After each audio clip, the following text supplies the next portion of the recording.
Head to the polls in 6 weeks. MPs voted overwhelmingly for the December 12th general election, which is largely viewed as a ballot on Brexit. Labor leader Jeremy Corbyn agreed to the Prime Minister's plan after the deadline to leave the European Union was extended. ABC Chief Elections Analyst Antony Green joins us now. First off, Antony, are you headed to London for this? I hope so. Cool. Okay, so is it fair enough to say that this will effectively be a referendum on Brexit? Well, clearly it'll be the dominant issue that the Brexit vote in 2016 has polarised British politics in a different way than what it was working before. Brexit is clearly the biggest issue, is the driving force that's determining a lot how people vote. It's not the old traditional lines. Increasingly, Brexit is the issue. And so that's what it's about. But the referendum determined that Britain should have Brexit, 52-48 vote. They then had the 2017 election when Theresa May thought she would get a substantial increase in the majority. She didn't. She lost the majority. And the new parliament was then has been unable to resolve Brexit. It's been unable to take the decision to leave Brexit, and it's been unable to work out what sort of Brexit to produce. There's a complete deadlock in this parliament, and essentially this election is being called to resolve that deadlock. So if this is effectively a referendum on Brexit, will there be Conservatives tempted to vote? We've got some of those graphics coming up now. Yep. So these are the referendum results from back in 2016. 48% Remain, 51% Leave.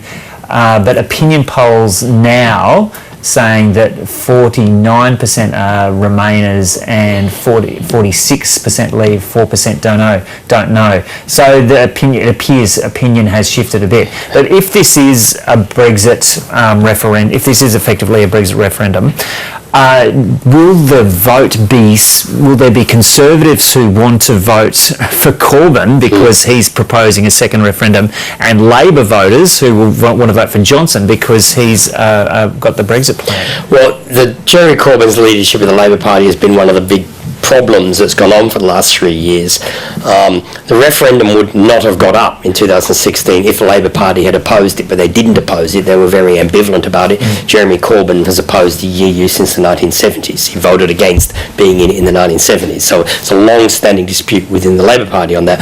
The Conservatives are behind Brexit. Now they seem to have settled on a plan which some people want to go further than the plan that Boris Johnson has produced. The Liberal Democrats oppose Brexit and want to repeal the Article 50 withdrawal from the EU. The SNP don't want to leave the EU. The Labor Party's a bit more sort of ambivalent. A lot of Labor Party people are Remainers, but the leadership isn't. And that's causing some difficulty in the fact that Jeremy Corbyn is not there could have been an alternative government in this parliament, except Jeremy Corbyn insisted he be the alternative Prime Minister, and the crossbenchers in the parliament would not support him being in that position. So the chances of another referendum are very low at this stage. So the voting on the proposal to leave the EU or not, it's not relevant. The question is, what's the opinion polls showing? And they've shown since Boris Johnson became Prime Minister, there's been a significant boost in Conservative support. And so the Conservatives will go into this election favourite? They will. Well, they're difficult. The thing that works in their favour is because Labor's had an ambivalent position and Corbyn's not particularly popular, the Liberal Democrats have seen a surge in support. They came second in the European election behind the Brexit Party a couple of months ago. So that's an important thing. But under first past the post, the Liberal Democrats and the Labour Party could split the vote in large parts of Europe, of central England, and allow the Conservatives to win. The Conservatives will lose seats in Scotland to the SNP. They will probably lose seats in Western England to the Liberal Democrats. They'll probably lose some seats in London. So they have to gain seats. And the thing that the Conservatives will be hoping is they can tap into Remain voting in Labor electorates. And they'll also be hoping the split between Labor and the Liberal Democrats and the unpopularity of Jeremy Corbyn will work in their favour. Though everyone will remember nobody gave Jeremy Corbyn a hope in 2017, but he came very close to victory. He got a respectable result. He still lost badly, but he got a respectable result. Theresa May lost the majority. I think the big difference is Johnson is a much more attractive, a popular figure than Theresa May was, and will be a much better campaigner on a day-to-day basis. Theresa May was very wooden as a campaigner. If Labor had a clearer position on Remain and a second referendum, would it be have a better chance of winning? Would it be performing more strongly in the polls now than it is? Yes, but it ended that position 2 years ago. It spent 2 years dithering. Clearly, the big divide in British politics is Remain versus Brexit. The Conservative Party is now solidly behind Brexit. The Liberal Democrats are solidly Remain. That's the SNP, and the Labor Party is a bit ambiguous, and that's going to be its difficulty in the election campaign. There is a whole group of Remain voters there who would want to vote against Brexit. But is the Labor Party offering that or not? That's what the difficulty is. But I think what's most likely is the Conservatives will get a majority. Then Brexit will be passed and people will move on to other issues. But Brexit is only start of the issue, because the withdrawal agreement is only an interim provision to deal with trade until a formal trade agreement is done. So that's a long time in the future. But why is a Conservative victory the most likely outcome at this stage, despite the fact that we saw in those graphs there that there seems to be in opinion polls a stronger Remain vote at the moment?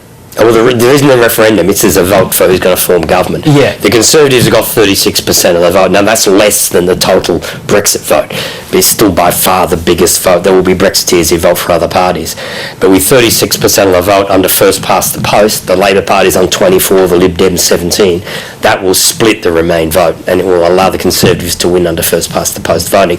But there's a couple of weeks to go before the election, of course. And what about policy platforms outside Brexit? Jeremy Corbyn is promising, he's not holding back overnight, saying that he will offer a radical policy platform. What is that policy platform, and is that likely to get much of a look in with Brexit being such a dominant issue?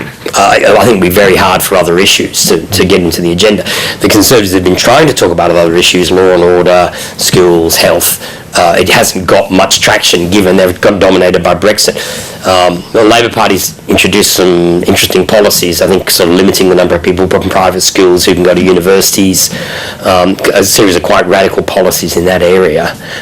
Jeremy Corbyn's always wanted to nationalise the railway network in Britain, and if they leave the European Union, he'll be able to do that. So there's a number of those issues, but I don't think many of those issues are going to get much of a mention, except as part of a scare campaign against the other side. The Labor Party will keep raising that the Conservatives are going to slash wages and conditions after Brexit, and the Conservatives will argue Labor's going to do all these socialisation measures after Brexit. So I think other issues will get raised as negatives, but the actual campaign itself is going to be dominated by Brexit. And so you're a numbers man, a numbers expert, a wizard with the numbers. How do the numbers stand at the moment in the UK Parliament, and where, you've mentioned one geographic area, where are the likely problems for Labor? The problems for Labor is Britain's very much divided by region. The Labor seats dominate in the north of England. The Conservatives have very few seats in the north of England. But a lot of the north of England voted to Brexit, voted to leave the EU. And the Conservatives believe strongly that, particularly with a split in the Remain vote between Labor and the Liberal Democrats, they can win seats in the north. They hope they can win suburban seats in the larger cities, and they hope they can hang on to the seats they've got in England. They'll struggle in Wales, struggle in Scotland, and they'll struggle in London and parts of the West Country where the Lib Dems are traditionally strong. But it probably will depend on the campaign, and Boris Johnson is a much wilier, much more likeable character. Some people absolutely hate him, but a lot of people really like him, and he's an engaging character. And so that's a big advantage they have for them this time compared to the 2017 election. So when are you heading over? And I hear you've got a couple of good invites. Are you willing to disclose any of them at this stage, or they'll be tightly held secret? I'm not sure when I'm going over, but I'm not sure. I'm planning. We only found out last night, but got a couple of invites to talk to things in London while I'm there, and also cover the election itself. Good stuff. Well, it'll be great to have you over there. Cheers, Anthony. Thank you.